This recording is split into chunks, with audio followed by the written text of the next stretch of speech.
بسم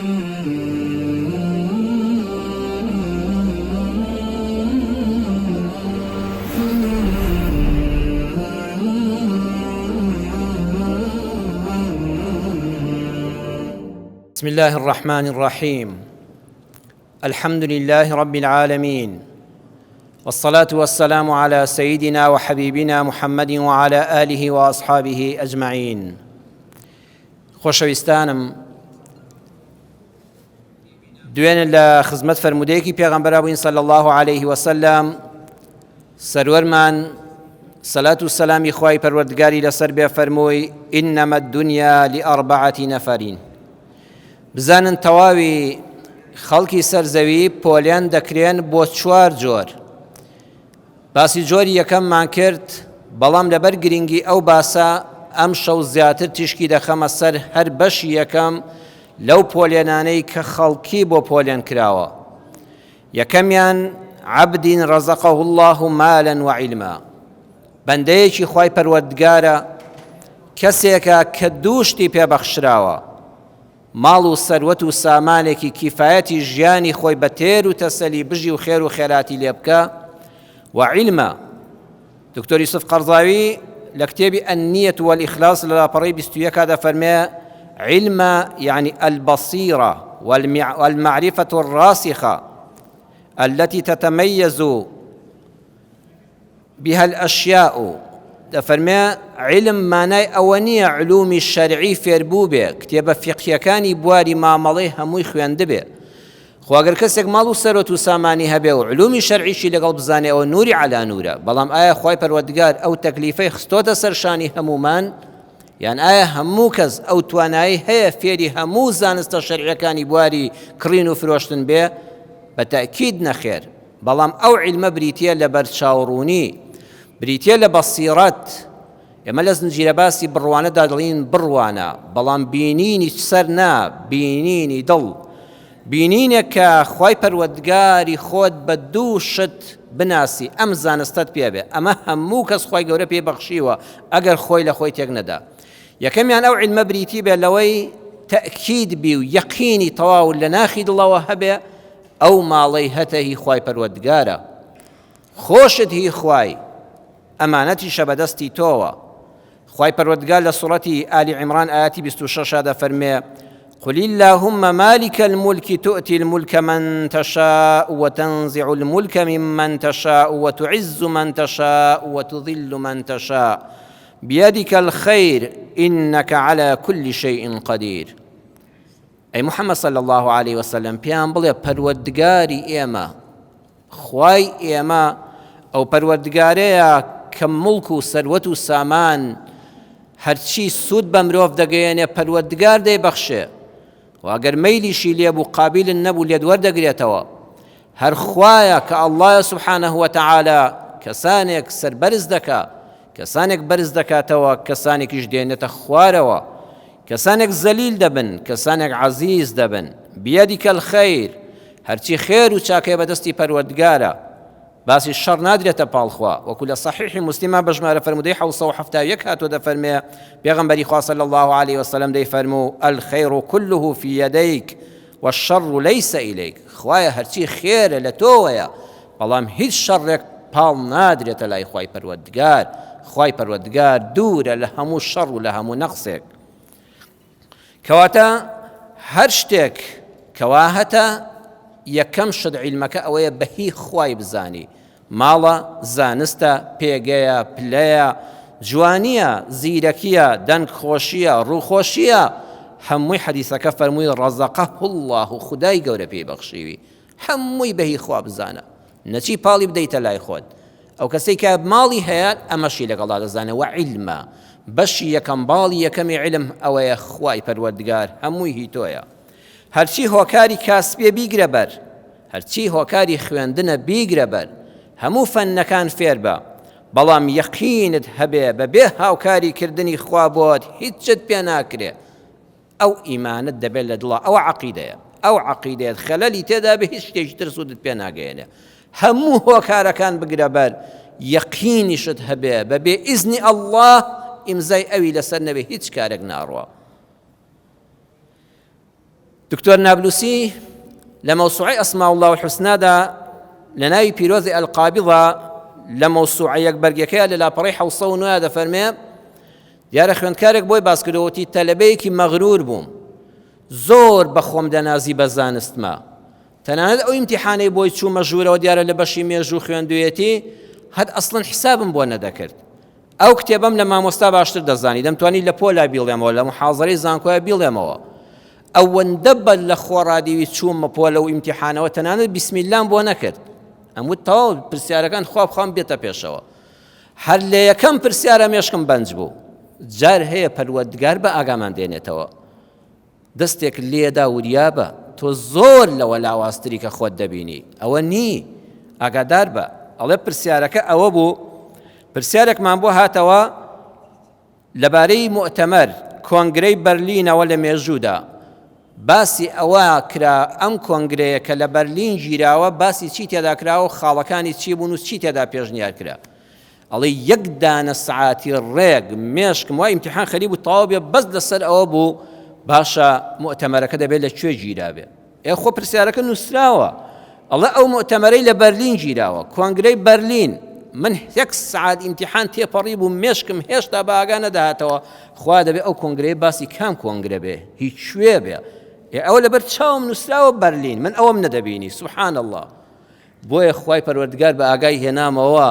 بە ئاگاوەرەوە هەی مەغرور ئەو زانستە هی خۆت نییە تۆ بیسمیللاشی بۆ ناکەی ئەوەندە بە لە خۆڕادیەوە دەڕۆی ناڵی پشت بە خوای پەروەردگار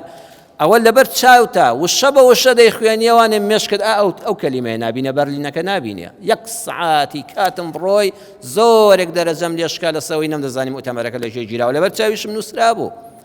هەر کەسێک ئەم بەشی یەکەمی عیلمەی پێ نەبوو چاوی بەسیڕەتی نەبوو چارەنووسی خراپ دەبێ بۆیە پێویستە ئەو کشتانەی پەروەردگار پێی بەخشیوی جاروبار بیر خۆت و خەڵکیشیان بێنیتەوە ووجدك عائلا فأغنى خوا بەخۆشەویستی خۆی سەرداری پێغەمبەران خاتەمی چاکان و پاکان محەممەدی مستەفا صلی الله عليه وسلم دەفەرمێ ئەی تۆ هەژار و بێدەرەتان نەبووی ئێمە دەوڵەمەندمان کردی هەموو جار ئێمە سوورەتە ناخوێنینەوە بەخبیر خۆشەویستی خۆی دێنێتەوە کەسێک کە هەرگیز لە زیکری خوا غافڵ نییە دەرسە بۆ من و بۆ تۆ زۆر جار بڵێ کاکە من هەژار بووم لێ قەوماو بووم بێدەرەتان بووم ئەم کوڕەی ئێستا نەبووم ئەوە هەرچی هەیە فەزلی ئەڵڵایە بەسەرمەوە پێغەمبەری خوا صلی الله عليه وسلم لە مەدینەیە خاوەنی پێگەی گەورەیە ئالەو کاتەدا زیاتر لە 10,000 سەحابی شمشێر بەدەستی لە خزمەتایە شەرق و غەرب حیسابی بۆ دەکا خەڵکی مەدینە گەنجانێکی وەکو ئەم گەنجە جوانانە تازە پێگەیشتون ئاگان لە ڕابردووی پێغەمبەر نییە صلی الله عليه وسلم ئاگان لە منداڵی نییە بۆیە ڕۆژێک باسی دەکرد بۆ سەحابە فەرمووی ما بعث الله نبيا إلا رعى الغنم خەڵکی نەبزانن هەر پێغەمبەرێکی خوا هات بێ ئیلا شوانی مەڕووماڵاتی کردووە فقال أصحابه ئەوانەی یاوەری بوون و لە دەوری بوون وتیان وأنت حەدیثەکەوا دەخوێنێتەوە وأنت وتەبەسەر سوڵمانەوە تەنانەت تۆش ئەی پێغەمبەری خوا وەکو ئەوەی پیشەی شوانیان پێ پیشەیەکی کەم بوو بێ تەنانەت تۆش شوانیت کردووە کە سەرداری هەموو پێغەمبەرانی قال نعم فەرمووی بەڵێ كنت أرعاها على قراريط لأهل مكة بەڵێ ئەرە بەخوای من لەسەر چەند پەنجاییەک پارەیەکی زۆر کەم بە هەفتانە و مانگانە و ڕۆژانە شوانیم بۆ خەڵکی مەکە دەکرد من شوان بووم بە پێخواسی بە نان و خورما و قەسپێکی ڕق لەو دەشت و شێوانە بە ئاوی گەرم لە هاویندا شوانیم کردووە پارەکەش زۆر کەم بۆ قەراریت چەند پارەیەکی درهەم یان دیناری کەچە دینارێک حدیثی بوخاری لە ژمارە فەرموودەی 2262 صحیح بوخاری داهاتووە کاتێک کەسێک قسەی لە خزمەت پێغەمبەرا دەکرد صلی الله عليه وسلم لە هەیبەتی پێغەمبەری خوادا هەموو لەشی دەلەرزی زمانی وشک بوو زمانی لە ناو دەمی ئاستور بوو پێغەمبەر صلی الله عليه وسلم ئەوەندە سام و هەیبەتێکی تایبەتی خۆی هەبوو پێغەمبەری خوا دەستی لەسەر شانی دانا فەرمووی هەوین عەلەیکە ئارام بە براکەم فإني لست بملك من پاشایەکی دنیای نیم من کیسرای فارس نیم من قەیسەری ڕۆم نیم إنما أنا ابن امرأة تأكل القديدة لصحيح ابن ماجه بجمارة فرمودي 3312 فرمودك هاتو صحيحة فمن كري أفرتكم باوكم حلس كدايك ما بو مرد زۆر بێدەرەتان بوو هەژار بووین واللهی من کوڕی ئەو ئافرەتەم لە بێدەرەتانی و هەژاریدا دایکم گۆشتی تەڕی بۆ نەدەکڕا ئەو گۆشتەی کە کاتی خۆی نەدەفرۆشا لەسەر بەرد لە مەکە وشک دەکرایەوە گۆشتە وشکەمان دەخوارد ئیتر بۆ دەلەرزی باسی ڕابردووی خۆی دەکا سەیری ئەم پێگەی ئێستا مەکە ئەوە فەزلی خوایە بۆیە قورئان سەیرکەن بە پێغەمبەری ئەکرەم صلی الله عليه وسلم خوا دەفەرمێ قل بڵێ ئینەما ئەنا بەشەڕ مثلکم بەخوا منیش هەر مرۆڤێکم وەکو ئێوە خەڵکینە منیش هەر مرۆڤێکم وەکو ئێوە بەڵام یەک شتمان فەرقە یوحا ئیلەیە بەس ئەوەیە من پەیامی خوام بۆ دێ وەحی بۆ من دێ بۆ ئێوە نایە کەواتە باری سەرشانی من قورسترە مەسئولیەتم گەورەترە ئەینا بەخوا هیچم فەرق نییە لەگەڵیەوە جا پێغەمبەرێک صلی الله عليه وسلم بەو هەموو گەورەی خۆیەوە خوا پێی بفەرمێ بە خەڵکی بڵێ من هەر کەسێکم وەکو ئێوە هیچم زیاتر نییە لە ئێوە بەس ئەوەندەیە فەرقەکەمان من وەحی خوام بۆ دێ یوحا ئیلەیە ئەمە دەرسێکە بۆ هەر یەکێک لە ئێمە چەند جوانە هەر کەسێک سەرەداوێکی بەدەستەوە بوو من ناڵم مەسئولیەت ئەڵێم سەرەداو بەخوا سەرەداوە سەرەداوێکت بەدەستەوە ئیشەکان بە ئیمزای تۆ بە پرسی تۆ بە تەلەفۆنی تێ دێو دەڕوا ئەوە پێڵەن سەرەداو هەر کەسێ سەرەداوێکی بەدەستە لەم ژیانەدا چەند جوانە ئاوا جوان بڕوانێ دوور بڕوانێ ئێمە زنجیرە باسی بڕوانەمان هەیە هەموو جا دەچینەوە سەر وشەکە جوان بڕوانە گەشت ببینە دووریش بڕوانە دنیا هەر ئەم دەقەیە نییە کە بە کەیفی تۆیە و باڵت تیا فراوانە ڕەم بێ ڕۆژگارێکی ڕەشیش خوا نەخواستە لە پێشت بێ بایی مەبە بڵێ منیش بەندەیەکم وەکو ئێوە خەڵکینە چەند جوانە وەزیر بەڕێوەبەر مامۆستا باوک دایک ئەوانەی بەرپرسیارەتیان هەیە لە هەر پێگەیەکی فەرمانگەی حکومین یان ناوخێزانن بڵێن ڕۆڵەکانم فەرمانبەرەکانم بەخوا منیش هەر وەک ئێوە مرۆڤم هەر وەکو ئێوەم هیچ زیادەیەکم لەسەر ئێوە نییە بەڵام ئەوەندە هەیە باری سەرشانی من قورسترە مەسئولیەتی سەرشانی من قورسترە هەر ئەوەندەمان فەرقە ئەینا من چۆن تەکەبور بەسەر ئێوەدا لێدەم بەس بارەکەی سەرشانی من پەروەردگار قورستری کردووە ئەگەر بی پێکەم و خزمەتیش بکەم ئیشەڵڵا ئەجریشم لای خوا زیاترە بەمە سێ شت بەدەست دێنی بڵێ من هەر وەکو ئێوەم بەڵام مەسئولیەتی من زیاترە بەرپرسیارەتیم لە ئەستۆدا زیاترە یەکەمیان سوپاسی خوا دەکەی ئەڵێی ئەمە هی خوایە نەک ئازایەتی خۆم دووەمیان بەڕێزان لە خۆت بایی نابی هەموو جار دێیتەوە قاڵبەکەی خۆتەوە خۆم قورئانە هەمووی دەرسە قل ئینەما ئەنا بەشەڕ منیش هەر مرۆڤێکم وەکو ئێوە بەڵام یەک جیاوازیمانەیە یوحا ئیلەیە یەکسەر دێیتەوە قاڵبی مرۆڤبوونی خۆتەوە ئەم مرۆڤە زۆر سەیرە کە ڕووخا زۆر عەجیب دەڕووخێ کە خۆشی لێ بایی بوو لە هەموو سنوورەکان تێدەپەڕێ سەری دەگەێنێتە ئاسمان هەموو جار دەبێت خۆت بناسی من بەشەرم منیش وەکو ئێوە خەڵکینە هەر مرۆڤێکی لاوازم بەخوا تینوم دەبێ ها ئێواران زۆرم تینو بۆ هات من لە تۆ ئازاترم ترسمان بۆ هات من لە تۆ قارەمانتر نیم هەموو فەرماندەیەک بە پێشمەرگەکانی وا بڵێ بەخوا منیش هەر وەکو ئێوە مرۆڤم بەڵام جاری وایە کە من ڕاناکەم پێم عیبە یان مەسئولیەتی سەرشانی من لە ئێوە قورسترە ئینا من لە ئێوە قارەمانتر نیم ئێوە پیاوانی مردن چەند جوانە مەسئولینی عەسکەری ئاوا بە کەسەکانی دەوروبەریان بڵێن ئاوا هیمەتیان بەرزکەنەوە سێمیان بەڕێزان ئەگەر ئەمەت بەکارهێنا ئەمە جارجاردات بە گوێی فەرمانبەر و شتەکانتدا وای لێ دێ خەڵکان دوو جۆرن ئەگەر ئیماندار بێ زانی کەسێک زۆر لە خۆی بەرزترە هەر لە خۆی پێکەم دەبێتەوە بەزەی بە خۆی دادێتەوە ئەی خوای گیان فڵان کەس هەر وەک من بەشەرە سەیری ئەو کەو سەیری خۆم کە وەگە زۆر ئیماندار بێ ئەگە زۆر ئیماندار بێ خۆی پێکەم دەبێ بەڵام کەوتت بەڕێز دەکەم وەڵڵا هەمنیش وەک تۆ بەشەرێکم وەڵڵا منیش هەر وەک تۆ مرۆڤم بەڵام خوای گەورە مەسئولیەتی قورستری داوەتە سەرشانی من باری سەرشانی تۆ ئاسانترە یەکسەر ئەو هینەی بەرامبەرن نامێنێ ئەڵێ وەڵڵا ڕاز دەکات جا من فەرقم چییە لەگەڵ فڵان کەستا خوای گەورە فەزلی لەگەڵ منیش کردووە دووەمیان ئەگەر ئینسانێک ئیمانەکەی بەهێز نەبێ حەسوودیت پێ دەبا خوا لە چاوی حەسوودان دەتپارێزێ خوای گەورە بەمە لە حەسوودەکان دەتپارێزێ بەڵێ ئینسان ئەگەر ئەم عیلمەی پێبوو بەڕێزان وای لێ دێ هەر ئەوەشە کە عەرزم کردن بەخوا دنیا سەرەداوێکە گوێ لەم بەسەرهاتە بگرن ئەڵێن مەلیکێک پاشایەک دوو بە دوو لەگەڵ وەزیرەکەیە بوو ڕۆژێ دوو بە دوو دانیشت بوون پێیوت وەزیر شێخ خاوەنی کۆشک و تەلار و دەسەڵات و پاشا کێیە وەزیر وتی قوربان جەحەر جەنابتی ئەو پرسیارە وەڵامەکەی هەر یەک معلومە پرسیاری ناوێ وتی کوڕە وەڵام من و تۆ درۆمان زۆر بۆ یەک کردووە بە وەزیری وت وەڵڵای ئەوەندەمان فشە بۆ یەکتر کردووە ئەوەی کە کردومانە مجاملەی بۆ بەرامبەر یەکتر وەڵڵاهی با ڕاستەوە ڕاست خۆ کەسمان لانێ خوا ئاگای لێمانە با ڕاستەوە ڕاست دڵی خۆمان بۆ یەک بکەینەوە. وەزیر ترسێکی هەبوو تۆزە تەقی شکاوتی چۆن قوربان کوڕکتی وەڵڵاهی پاشا من نیم وەڵڵاهی پاشا کەسێکە لا نەعریفه ولا یعریفونا خۆزگە نە ئێمە بناسێ و نەبیناسین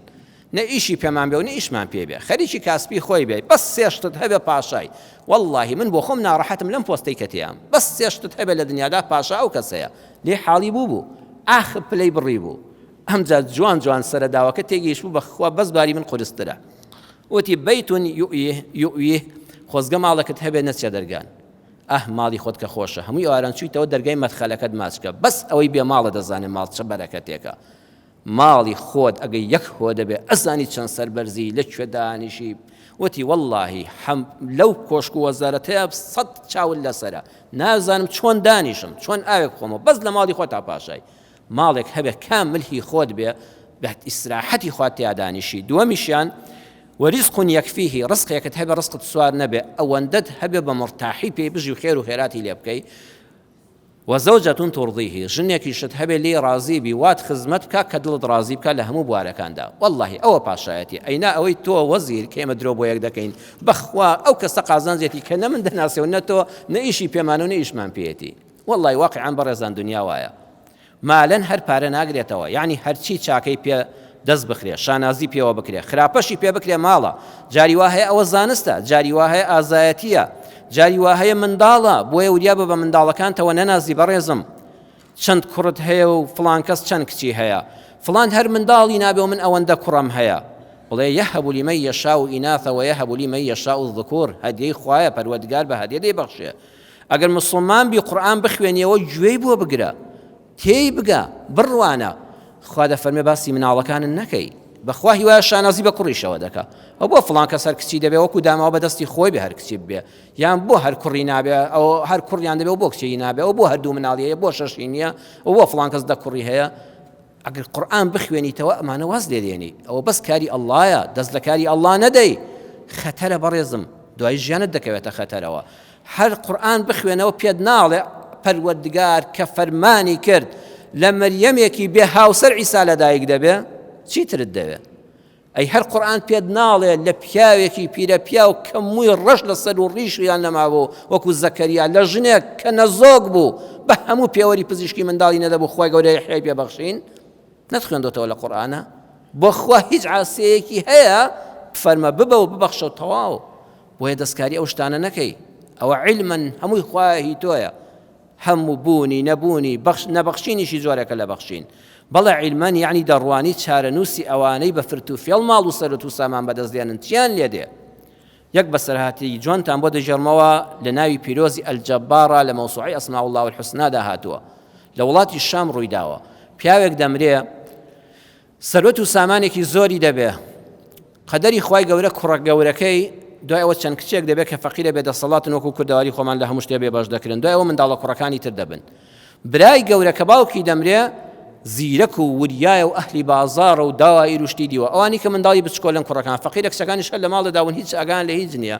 بە فرت و فێڵ و بە پارە و بە واسیتە کارێکی وا دەکا کاتب عەدڵ ڕازی دەکا شت پڕ دەکرێتەوە کە باوکی کاتی خۆی هەموو سەرۆتەکەی خستۆتە سەر ئەم والله وەختی بە خۆیان دەزانن ڕیزە دوکان شوقەن ماڵ عەرزە ئەمە هەمووی بە ناوی ئەوەیە واتە باوک هیچی لە پاش بەجێ نەماوە دواتر وەکو پیاوەتی ئەوە ملیۆنە دینار بۆ تۆ ئەوە دەوەرەقە بۆ تۆ بە براو خوشکەکانی تر فەقیرە لەکوێ قانونش بۆیە قانون جاری وایە دادوەر بەڕێزان ناتوانێت پەناگەی هەژاران و داماوان بێت دەبێت پەنای خوا هەبێ دکتۆر محەممەد ڕاتب نابلوسی لە مەوسوعەی ئەسماء الله الحوسنادا لە باسی ناوی پیرۆزی ئەلجەبارە دەفەرمێ واللهی بینیم ئەم کوڕانە گەورە بوون ئەم چوە تەمەنەوە برا گەورە چوە تەمەنەوە کوڕەکانی کە چوونە خوێندن گەورە بوون چوونە بازار دەستیان کرد بە کاسبی سوبحان الله دەوڵەمەند بوون بچووکترینیان کە کاتی خۆی هیچی بەرنەکەوتبوو لەبەر لاوازی بێدەسەڵاتی ئەوەندە دەوڵەمەند بوو برای گەورە لێ قەوما ڕۆژ بە ڕۆژک بازرگانی شتەکانی لە شکستا بوون واللهی خانوەکەی لێ کڕیەوە دوکانەکانی لێ کڕیەوە هەمووی بە پارە لێ کڕیەوە دواتر هێنای لە کۆمپانیاکەی خۆی بە محاسیب داینا بۆ کرێکاری بەردەستی خی گەورە عیلمت بداتێ نیشانت دەدا کوڕە وریابە ئەم دنیاە ئەو سەری ببینە ئەم ڕۆستەم دەکەی بە قانون فرت و فێڵ لە خەڵک دەکەی ئەی بەیانی ئەی لە دادگای پەروەردگار ئەوە یەکەمیان. دووەمیان ویژدانت هەبێ، ویژدانت زیندوو بوو، دڵت بە حرام نائارام دەبوو. پێغەمبەری خوا دەفەرمێ البر حسن الخلق والإثم ما حاك في نفسك وكرهت أن يطلع عليه الناس. چاکە بریتیە لە ئەخلاق جوانی، لە عیبادەتە ئەخلاق جوان بێ. هەی وایە ڕۆژوو دەگرێت هەر ئێواران تووڕە یعنی لە خەڵک تووڕە دەبێت، لەم تووڕە دەبێت، لە ماڵ و مناڵ تووڕە دەبێت. نابراکەم لە عیبادەتی بینی خۆت و خوادا دەبێت زۆر ئەخلاقت جوان بێ. هیوا دەچێت بۆ حەج لە حەج شەڕ دەکا، لە عومرە شەڕ دەکا، کە دێتەوە خراپترە دەست بە دزی و فرت و فیاڵ دەکا. البر حسن الخلق لبين خوتو في عبادة الله كديت مزقوت أبي لسر خوبي مراعاتي خلق كي هي من بي آرام بي والله مش شر فروشيج نديتوا إسلام هو يفرق دوي لما عامل لقى الخلق إنسانك بتصبر بتحمل لبردان لحقي خوت خوش ببابنا بركات بشيكي ليبقوا قيناك أو البر أي إثم تشيا بشرعي تشيا گناه تشيا حرام تشيا برسي ما مستعمل فلان كزينابه ما حكى في نفسك لا لناقي خوددا هەزبەنا ئارامی دەکەی. والله یەک کەس پێ نەڵێ پرسیە بە دڵت بکە، یەکسەر دڵت پێ دڵە بەخوا تەواو گڵۆپێکی سوورت بۆ هەڵدەکا. ئەگەر ئەمەت هەبوو دڵت بە خۆت خۆش بێ، ئەگەر دڵت ئیشی دەکرد ویژدانت نەمردبوو، ئەوە عیلمە. خوا لەگەڵ ماڵیشا عیلمی داوێ، عیلم هەر کتێبە شەرعیەکانین عەرزم کردن. ئەوە بەشی دووەمی عیلمە، خوای پەروەردگار دڵی زیندوو کردووی. وەکەریهتە ئەن یەطەلیع عەلەیه الناس. و حرام یەکەم نیشانەی ئەوەیە دڵت پێی ناڕەحەتە. مامۆستا فتوات بۆ دەدا، حاکم بۆی ئیمزا کردووی، قانون پێی داوی، دڵت ناهێڵێ، ئەڵێ بەخوا تەواو نییە، بەخوا غەشێک هەیە لەم مامەڵەیەدا، وازی لێ بێنە. دووەمیان حەز دەکەی پێی نەزانی، هەر مامەڵەیەکت کرد، هەر معاشێکت وەرگرت، هەر ئیشێکت کرد، خواخوات بوو شاراوە بێ لە بینی خۆت و خۆتە و کەس پێی نەزانێ، ئەوە حرامە. ئەها کابرا معاشی بندیوار وەردەگرێ و دوای هەموو کەس دەچێ بۆ معاش، چوار پێنج جایش بەم لاولای خۆیدا دەڕوانێ بزانە داخۆ کەس هەستی پێ ناکە. ئێتە بۆ پرس بە من دەکەی؟ ئەی بۆ ئەگە معاشەکەت حەڵاڵ بێ منەتت بە کەس نێو دەڕۆی وەری دەگری، ئەی بۆ نایشاریتەوە. ها ئەوانەی حیزبی و میزبین، حیزبی و میزبی واسێ چوان معاشی جت و فرت و فرت و فێڵیان هەیە، ئەم وڵاتەیان بە گەندەڵی داڕوخان، چاو لێ چەند سەریان کزە، خواخوایانە ئاشکرا نەبن، دایمە زەلیلن زەلیل، دڵیان ناڕەحەتە کە وەری دەگرن معاشەکە. دووەمیشیان چونکە بە مستحقی خۆیان وەری ناگرن، والله خواخوایانە هاوڕێ حیزبەکەی خۆیان پێی نەزانێ، ئەو موچەی بۆ کراوە لە فڵان شوێنەوە، ئەوە نیشانەی ئەوەیە حرامە. جا پێغەمبەری خوا صلی الله علیه وسلم فەرمووی هەر کەسێک خوای گەورە ئەم عیلم و ئەم ماڵەیدایە یەتەقی فیه رەبه، حەڵاڵ و حرامی دەزانی، وەیەصیل فیه ڕەحیمە، سیلێ ڕەحمی پێ جێبەجێ دەکردبوو و بە خێر و بەرەکەت بۆ چوادەور و بۆ خزم و کەس و نزیکەکانی لە سایدا حەسابوونەوە لەو کانیاوەی کە خوا پێبەخشی بوو، ئەوانیش تێراو دەبوون، هەر بەشی خۆی نەبوو، بەشی ئەوانیشیەدا. هەروەها ويعلم لله فيه حقا، دەیزانی زەکات هەیە، دەیزانی بەخشین هەیە، دەیزانی مافی خوا هەیە، دەیزانی مافی خەڵکی ژەمە، هەر هی خۆت نییە، قارون نی. والله ئەوە بەختەوەرترین کەسە،